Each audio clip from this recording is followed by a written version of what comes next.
নমস্কাৰ আজি হৈছে 11 জানুৱাৰী অসমৰ লগতে ভাৰতৰ বিভিন্ন প্ৰান্তৰ পৰা আজি সন্ধিয়াৰ কেইবাটাও খবৰ আহি পৰিছে এই মুহূৰ্তত জনাইছো আজিৰ প্ৰথমটো খবৰ অসম পালিহি HMPV ভাইৰাছ ডিব্ৰুগড়ত ধৰা পৰিছে প্ৰথমজন ৰোগ এই মুহূৰ্তৰ খবৰ জনাইছো যে চীনা ভাইৰাছ HMPV ভাইৰাছ এতিয়া অসমত আহি পৰিছে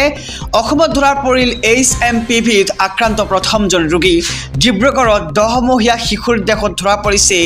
HMPV ভাইৰাছ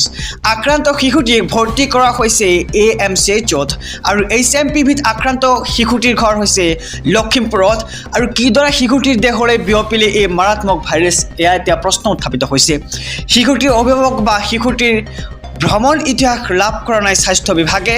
বিশেষজ্ঞ চিকিৎসকে অব্যাহত ৰাখিছে চিকিৎসা প্ৰক্ৰিয়া ইফালে দেশৰ ভিন্ন প্ৰান্তত HMPVক লৈ শংকিত হৈছে জনতা আৰু চীন আৰু ইংলেণ্ডতো জাৰি কৰা হৈছে HMPV ভাইৰাছক লৈ হাই এলাৰ্ট এই মুহূৰ্তত জনাইছো আজিৰ দ্বিতীয় নম্বৰ খবৰটো অনিশ্চয়তাত ৰাজ্যৰ পঞ্চায়ত নিৰ্বাচন অনুষ্ঠিত হোৱাৰ সম্ভাৱনা অতি ক্ষীণ অনিশ্চয়তাৰ মাজেৰে ৰাজ্যৰ পঞ্চায়ত নিৰ্বাচন দিন ঘোষণা হোৱাৰ পিছত নিৰ্বাচন অনুষ্ঠিত কৰাৰ বাবে এমাহ সময় লাগে আৰু মেট্ৰিক আৰু উচ্চতৰ মাধ্যমিকৰ পৰীক্ষাৰ বাবে পিছুৱাই যাব পঞ্চায়ত নিৰ্বাচন বৰ্তমানলৈকে উচ্চ ন্যায়ালয়ৰ তৰফৰ পৰা কোনো ধৰণৰ ৰায় দিয়া হোৱা নাই আৰু পঞ্চায়ত নিৰ্বাচন অনুষ্ঠিত হোৱাৰ সম্ভাৱনা অতি ক্ষীণ বুলি এতিয়া ধৰা হৈছে শ্ৰীভূমিৰ 19খন পঞ্চায়তক লৈ সৃষ্টি হৈছে সমস্যাৰ এই 19টা পঞ্চায়ত বাদ দি অসমৰ কোনো সমস্যা নাই আৰু সেই জিলাখন বাদ দি ৰাজ্যৰ আন প্ৰান্তত নিৰ্বাচন অনুষ্ঠিত কৰিব পৰা গ'লহেঁতেন কিন্তু এতিয়ালৈকে ন্যায়ালয়ৰ অনুমতি পোৱা হোৱা নাই পঞ্চায়ত নিৰ্বাচন পিছুৱাবলৈ কংগ্ৰেছ দলৰ দুগৰাকীকৈ নেতা আৰু কৰিমগঞ্জ লোকসভাৰ কংগ্ৰেছৰ প্ৰাৰ্থী হাফিজ আৰু ৰফিজ আহমেদ চৌধুৰীয়ে তৰিছে এই গোচৰ কংগ্ৰেছৰ একাংশই পঞ্চায়ত নিৰ্বাচন অনুষ্ঠিত হোৱাটো বিচৰা নাই বুলি এতিয়া মন্তব্য কৰে ৰাজ্যৰ মুখ্যমন্ত্ৰী ডক্টৰ হিমন্ত বিশ্ব শৰ্মাই আৰু সংবাদমেলত মুখ্যমন্ত্ৰী ডক্টৰ হিমন্ত বিশ্ব শৰ্মাই পঞ্চায়ত নিৰ্বাচনক লৈ কেইবাটাও ডাঙৰ ঘোষণা কৰে অনিশ্চয়তাৰ মাজলৈ এইবাৰ ৰাজ্যৰ পঞ্চায়ত নিৰ্বাচন দিন ঘোষণা হোৱাৰ পিছত নিৰ্বাচন অনুষ্ঠিত কৰাৰ বাবে এমাহ সময় লাগে এই মুহূৰ্তত জনাইছো আজিৰ তৃতীয় নম্বৰ খবৰটো শাক পাচলি পাণ তামোলৰ বেপাৰীয়ে দিব নালাগে মাচুল হয় ঠিকে শুনিছে এতিয়াৰে পৰা শাক পাচলি আৰু পাণ তামোলৰ বেপাৰীয়ে দিব নালাগে কোনো ধৰণৰ মাচুল মহলদাৰে ল'ব নোৱাৰিব ধন এই সন্দৰ্ভত মুখ্যমন্ত্ৰী ডক্টৰ হিমন্ত বিশ্ব শৰ্মাই কৰিছে ডাঙৰ ঘোষণা আমি খবৰটো জনাইছো সবিস্তাৰে আমাৰ সমূহ দৰ্শকক তামোল পাণৰ বেপাৰী আৰু শাক পাচলি ব্যৱসায়ৰ বাবে আহি পৰিছে ডাঙৰ খবৰ তামোল পাণৰ বেপাৰী শাক পাচলি ব্যৱসায়ৰ পৰা এতিয়াৰে পৰা ল'ব নোৱাৰিব কোনো ধৰণৰ মাচুল বেলতৰা বজাৰতে এতিয়া কোনো ব্যৱসায়ৰ পৰা ল'ব নোৱাৰিব মাচুল ৰাজ্যৰ কোনো বজাৰতে এতিয়াৰে পৰা পাণ তামোলৰ ব্যৱসায় আৰু শাক পাচলি ব্যৱসায়ৰ পৰা এটকা মাচুল ল'ব নোৱাৰিব কোনো ব্যক্তি ক্ষুদ্ৰ ব্যৱসায়ৰ বাবে হিমন্ত বিশ্ব শৰ্মা কেবিনেটৰ বৃহৎ ঘোষণা কোনো মহলদাৰে আজিৰে পৰা শাক পাচলিৰ পৰা ল'ব নোৱাৰিব টকা আনকি পাণ তামোলৰ ব্যৱসায়ৰ পৰা ল'ব নোৱাৰিব টকা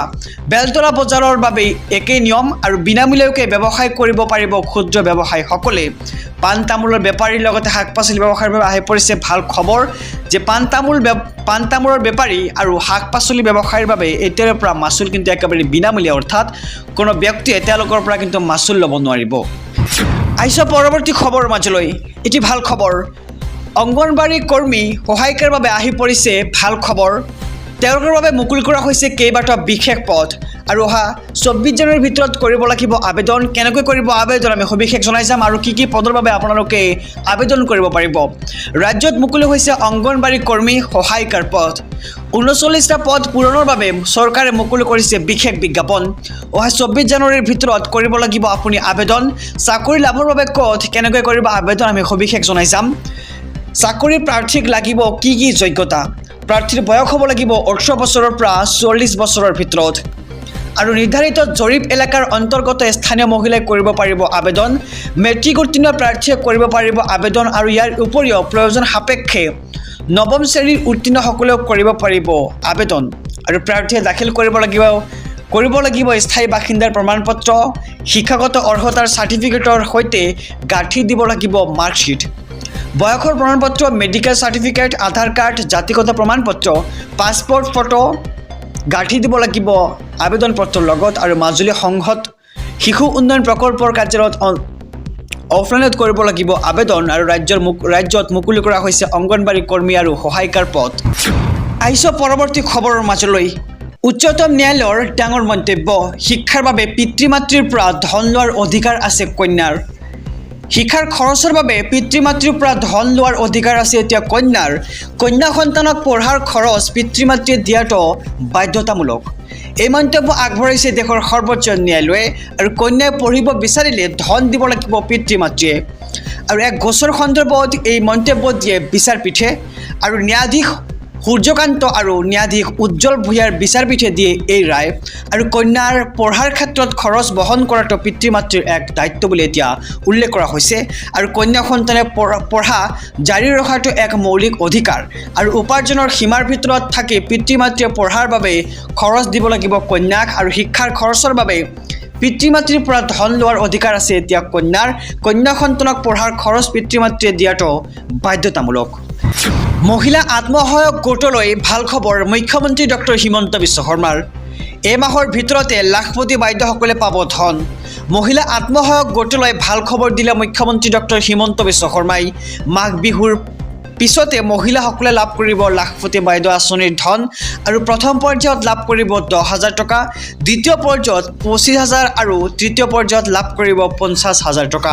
আৰু এই মাহৰ ভিতৰত ছাৰ্ভে সম্পূৰ্ণ হোৱাৰ পিছতে লাভ কৰিব ধন। ভাল কাম কৰিলে পুনৰ বৃদ্ধি পাব ধনৰ পৰিমাণ। প্ৰথমে লাখপতি আৰু তাৰ পিছত মহা লাখপতি হ'বলৈ মহিলাসকলক পৰামৰ্শ দিছে মুখ্যমন্ত্ৰী ডক্টৰ হিমন্ত বিশ্ব শৰ্মাই। আৰু মহিলা আত্মসহায়ক গোটলৈ ভাল খবৰ দিলে